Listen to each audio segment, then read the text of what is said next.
The 9th of October, Rabbi Moore, Parsha Hashavua with Rashi, Vzos Habracha.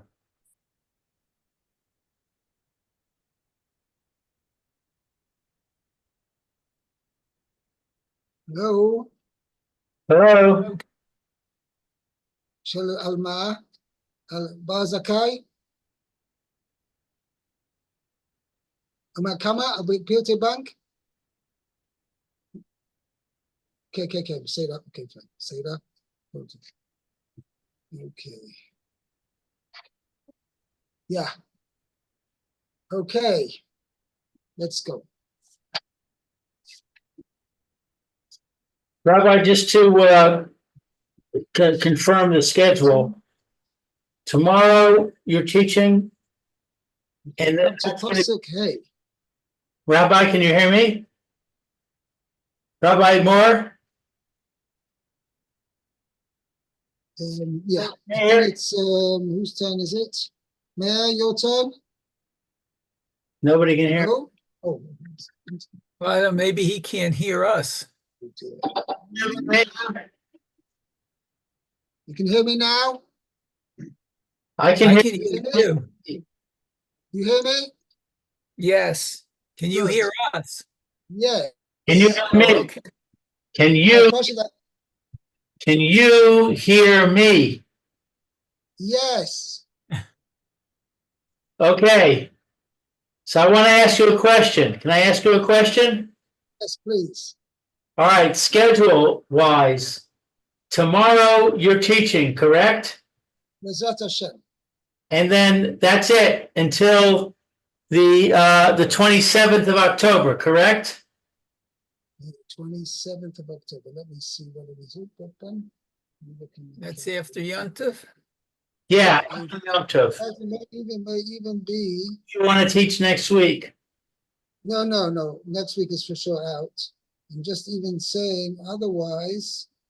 The 27th is after Parsha Breshit. Okay. All right, that's a Sunday. Yeah, Kaf Hey Tishrei. Yeah. 27th in Rosh Chodesh. So technically, the new Zman starts only on the 3rd of November. I tell you what, send me an email on, let's say, the 25th of October to remind me about it. And Bezrat Hashem, I hope, yes, to be able to learn with you. But I can't guarantee. From the 27th, yeah? Okay. Okay, very good. Okay, let's continue now. Okay, so we're at Lamed Gimel Hey, right? Right. Okay, so it says, Vayhi Vishurun Melech V'hit Asif Rashi Am Yachad Shiftei Yisrael. Okay. So it says he became the king over Yeshurun. Behita safe when the heads of the nation, heads of the people gathered together.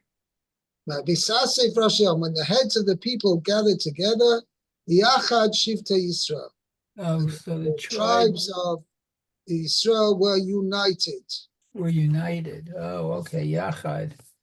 Let me see. Okay, very good. So Rashi says, Vayhi, and he became. Okay. It says Hakadosh Baruch Hu. It's referring to Hashem. Right. How are you translating this word? He's safe. Gather, no? Yeah. He's safe when they were gathered. Gathered. Thank you. Yeah, but it's interesting. See, Rashi answers my question. Okay, we'll have to see. It's interesting. I'm just curious to know how I translated it. Well, let me see what we're doing over here. Let's open up Word. Okay. Just 1 second. Okay.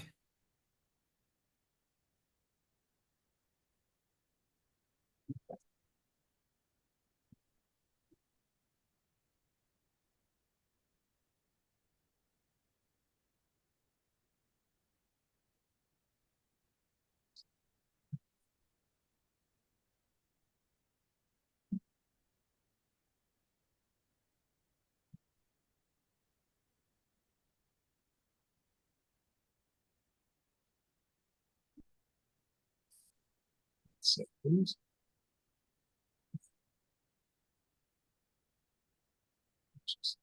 Yes.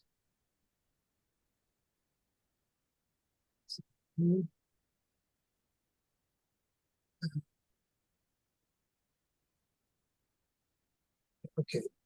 Vayhi HaKadosh Baruch Hu, God has become acknowledged as king in Yeshurun, and they are fit to be blessed whenever the total number of the people is gathered and the tribes of Israel are together. Oh, okay. Okay, we'll see in Rashi. Rashi is going to guide us in the meaning of the passage. Okay. Well, okay. We'll go to this. Vishurun Melech, king over Yeshurun.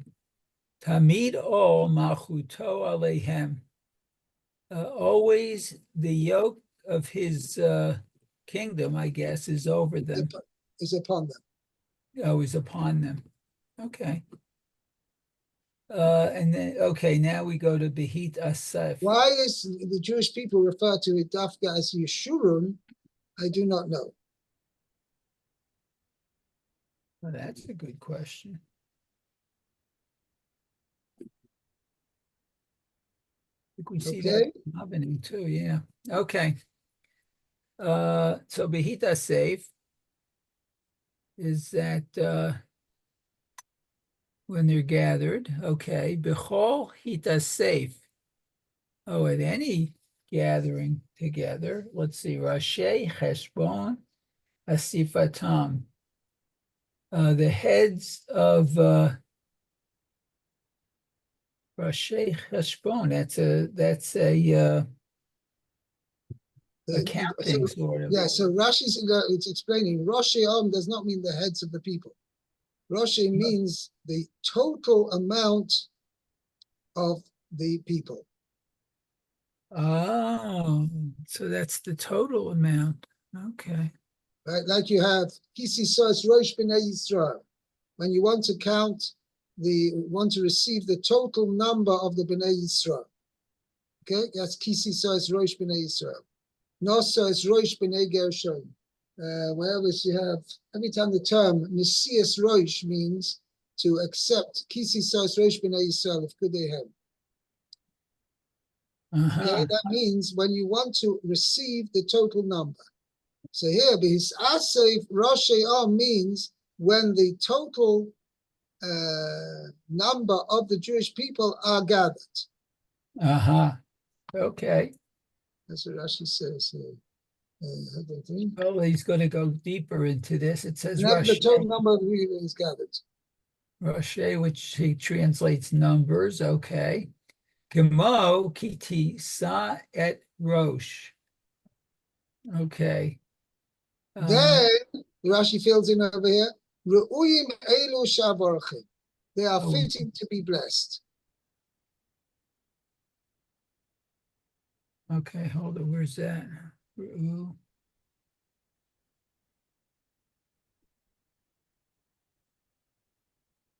Okay. Okay. That's when you take a census. Okay. Yeah, but here he's saying when there is total unity among Jewish people, then they are fitting to be blessed. Okay. And Devar Acher on Behit Asaf. Another explanation on they are gathered. Behit Asvam Yachad, when they're gathered together, the Aguda Achat, as one group, Vishalom B'Nehem, and there's peace between them or among them. Who? Malcham. Malcolm. Malcham. Okay, so he is their king. Lo ksheyesh machloket b'neihem. But And not when there is not machlokes when among them. there's, okay, not when there's machloches among them. Well, that makes sense. Strength comes in unity, they say. Exactly.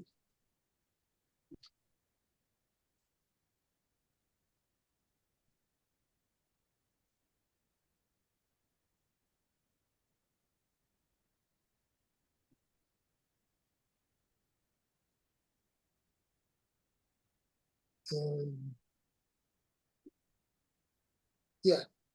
So according to the second explanation, according to the first explanation, Vahi Bishurun Melech is a statement means that the Jewish people are always accept the sovereignty of HaKadosh Baruch Hu over them. That's how Rashi learns. It's going on, in other words, the emphasis, how is it Vahi Bishurun Melech means that as far as Yeshurun is concerned, meaning when Yeshurun always is, how we say it, appointing, not appointing is the right word, accepting upon themselves the yoke of God's kingship. Okay, that means Vahi Bishurun Melech. Okay, and that happens Bisasef Rosh Yom. Rashi learns that Bisasef Rosh Yom is like a separate phrase. One is Vahi Bishurun Melech. Tomid O Malchus Aleh, meaning the Jewish people always accept the sovereignty of HaKadosh Baruch. And then, when are they fitting to be blessed? Bisasef Rosh Yom Yachad Shivtei Yisrael. When the total number of the people are gathered, and means like seems like in this situation over here, when Moshe gathered all the people together, so that when the total number of people were gathered, that's when they were fitting to be blessed. Okay, that's the first explanation. Second explanation is that the beginning of the pasuk, Vahi Bishurun Melech, goes together with the second part of the pasuk. When is God's rule over the Jewish people, meaning that he's considered their king, he considers himself as their king, that is only when there is unity among the Jewish people.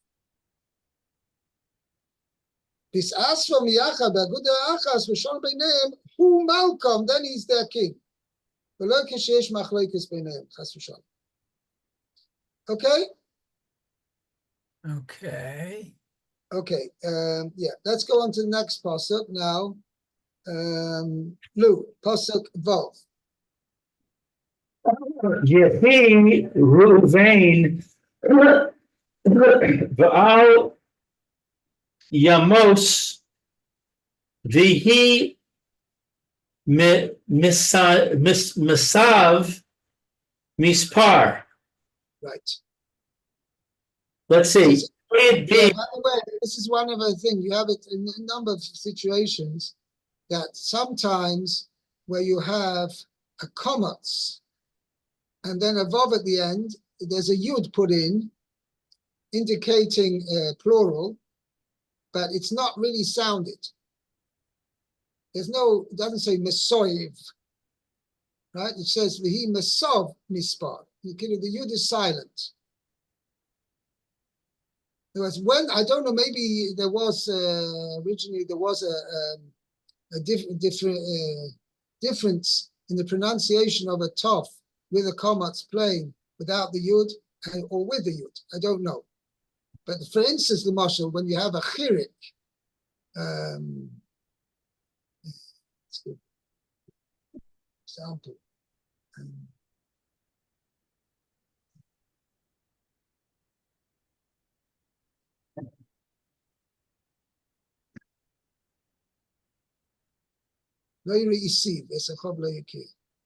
Here, we go to pasuk tes.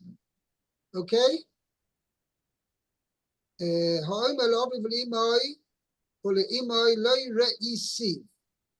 Okay, there's a difference in the pronunciation between where you have it actually twice in that word, re'isiv.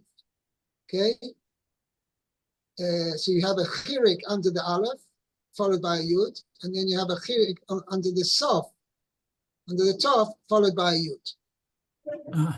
So had there not been the yud there, the e sound would have been an I sound, a shorter sound. Right. And now there's a yud there, it's E.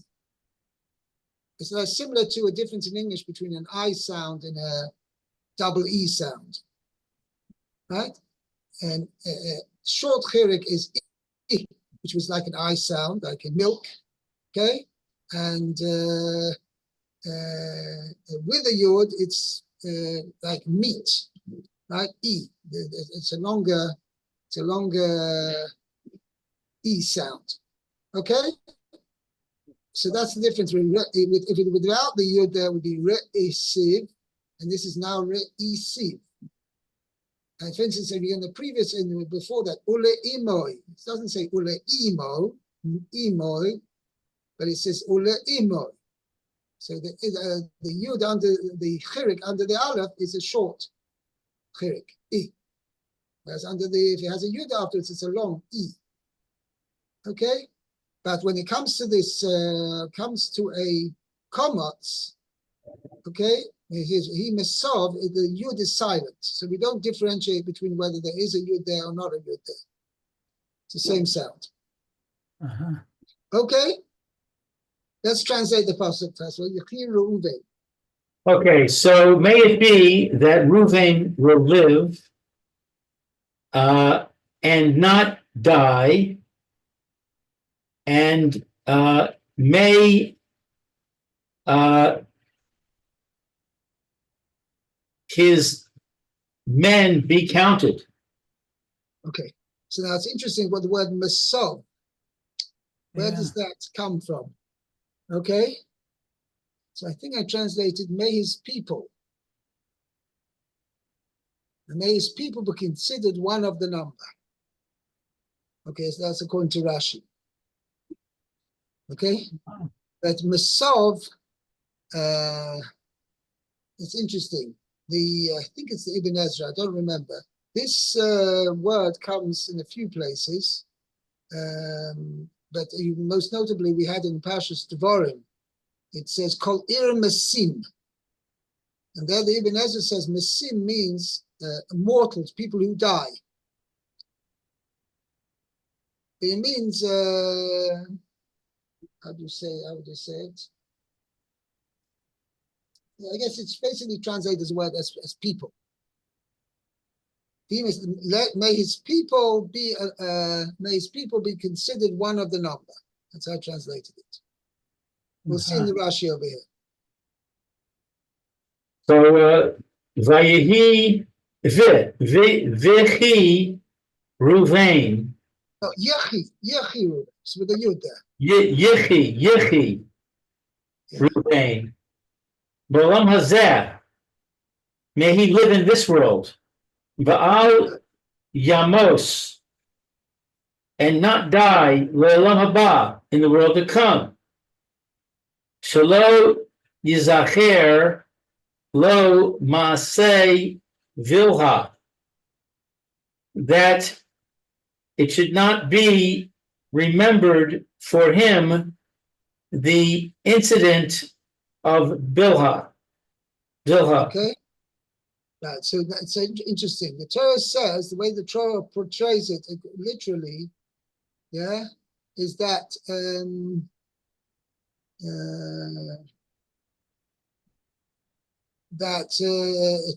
Torah says that Reuven had relations with Bilhah, the wife of Yaakov. However, Chazal say he didn't actually do that.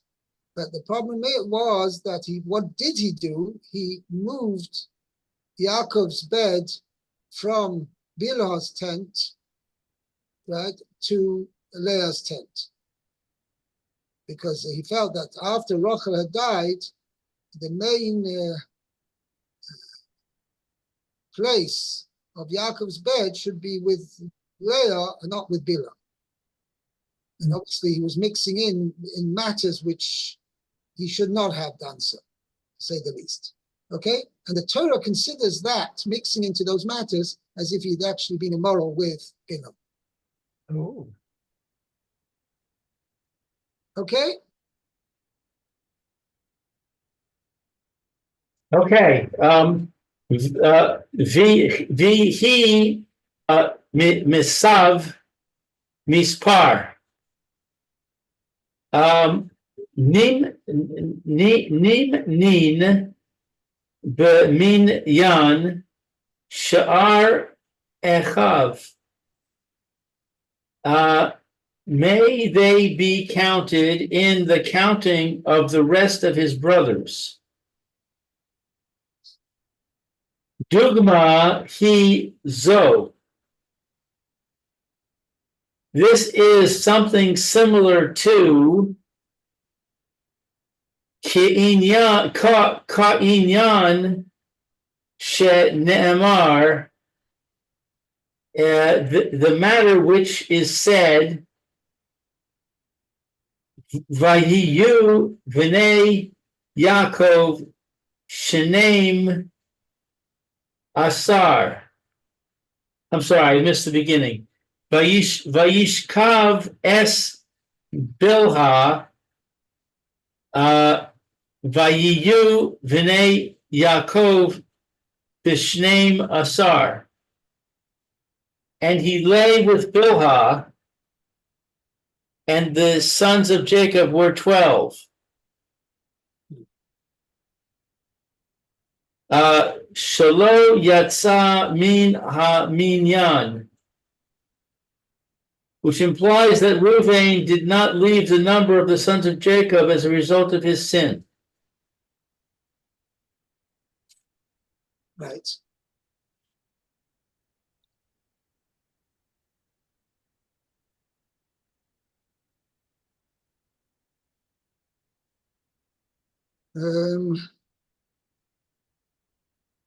Yeah.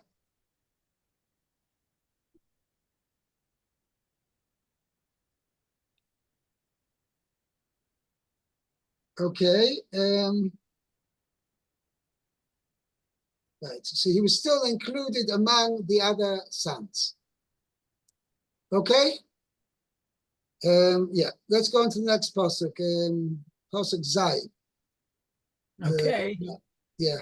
It says, Vzot leYehuda vayomar Shema Hashem kol Yehuda ve'el amo tivienu yadav rav lo Tivienu. Elamot tivienu. Comma. tivienu. Okay. Okay, so I guess he brought. Okay. Maybe bro.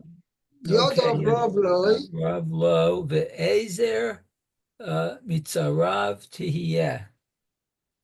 Okay, so and this was for Yehuda. He said, listen Hashem, the voice of Yehuda and his people, you will bring him. Okay, let's see. His hands should be great for him. And Azer is a help. You be a help. You shall be a help from his.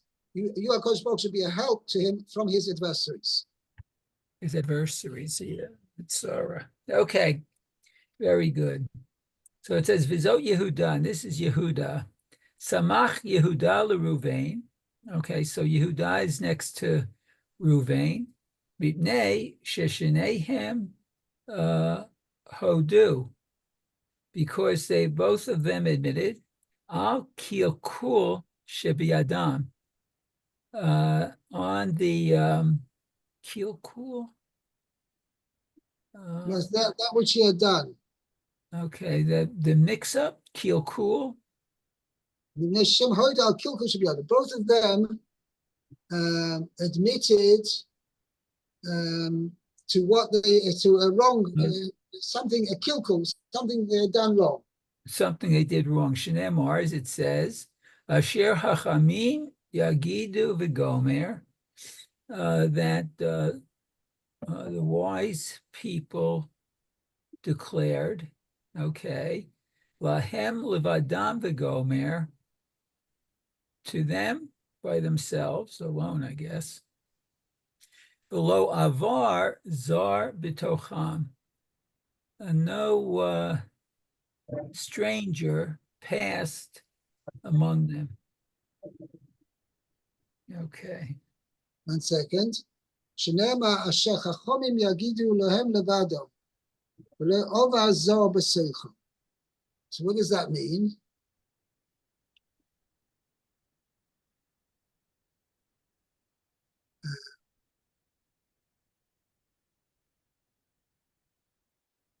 Second. Just let me check up how I translated it. Okay. Not to hold it.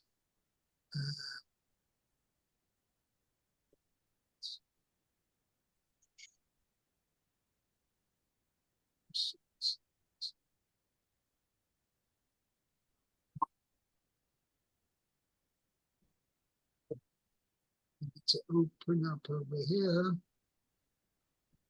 Translated it to Rashi.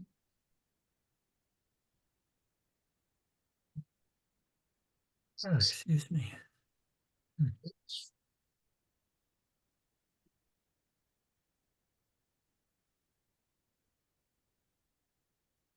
Just here 1 second.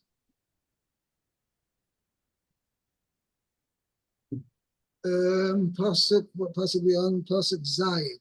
Zion. Yeah.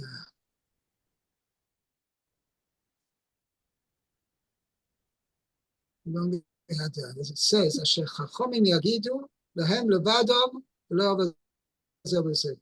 That the wise will tell that the land was given to them alone and no outsider passed between them. So what is the Pasuk referring to?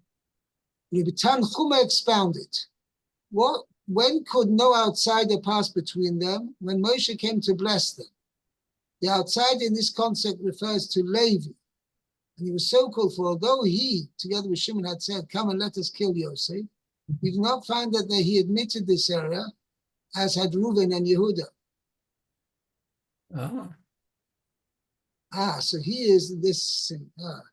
Asher Chachamim Yagidu Lahem Levado, meaning only Reuven and Yehuda are the ones who admitted to their wrongdoing, but Levi did not. I'm not quite sure where the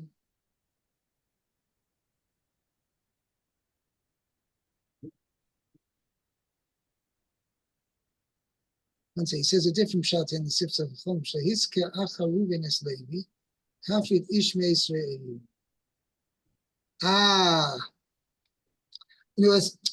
According to the Sifs of Chachamim over here, he's explaining as follows. Why is Yehuda placed after Reuven? The Ma'aser Shimon's not mentioned Bichlal in the Brachas. Oh, okay. Over here, he's not mentioned here in Vzos Habracha Bichlal. Okay? The order is Reuven, then Yehuda, and then Levi.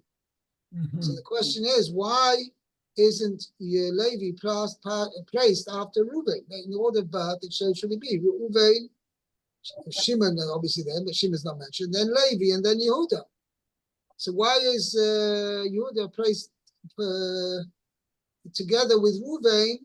Why is Yehuda placed after Reuven and not Levi? So that's what we bring this pasuk from, because Asher Chachamim Yagidu Lahem Levadom La'ov Azar B'Soicha, meaning Levi, who was not on that same level as Yehuda and Reuven, because both Reuven and Yehuda had admitted to their wrongdoing. Okay? Whereas Levi does not, we don't find they spoke out explicitly that he admitted to what he had done, i.e., that he'd gone against his father's will by wiping out Shechem. Oh. Yeah. By the way, I just want to say a very interesting point, which on Tzom Gedalia, we had a speaker in our shul after Mincha, and he just said just a very interesting point. Very important point to bear in mind when we're saying vidui on Yom Kippur. He says the ikar of the vidui is not just to say, I admit I did this and this, and this. I mean, he gave an example, Marshall. Let's say two people have a really major machloikas between them, right? So let's call them Reuven and Shimon. Let's say Joe and Bill, right? Joe and Bill have a major argument, and Joe gets so upset with Bill that he gave Bill a punch on the nose. So you go over to Joe. He says, "Did you punch Bill on the nose?" She says, "Oh yes, I did, and I'm proud of it." Right? So is that vidui? I would say no. Why not? I mean, he's admitting to what he's done. So he says a very important point. Yeah, but it sounds like he'll do it again if he's proud of it. So first of all, you have to have a regret for what you've done. And what's more important is to basically, you're saying, I admit I did this, and HaKadosh Baruch Hu, please forgive me for it. And that's why he pointed out, generally when we say the vidui, bend over and bang and say, I did this and I did that. And then everybody feels like a break and says, right.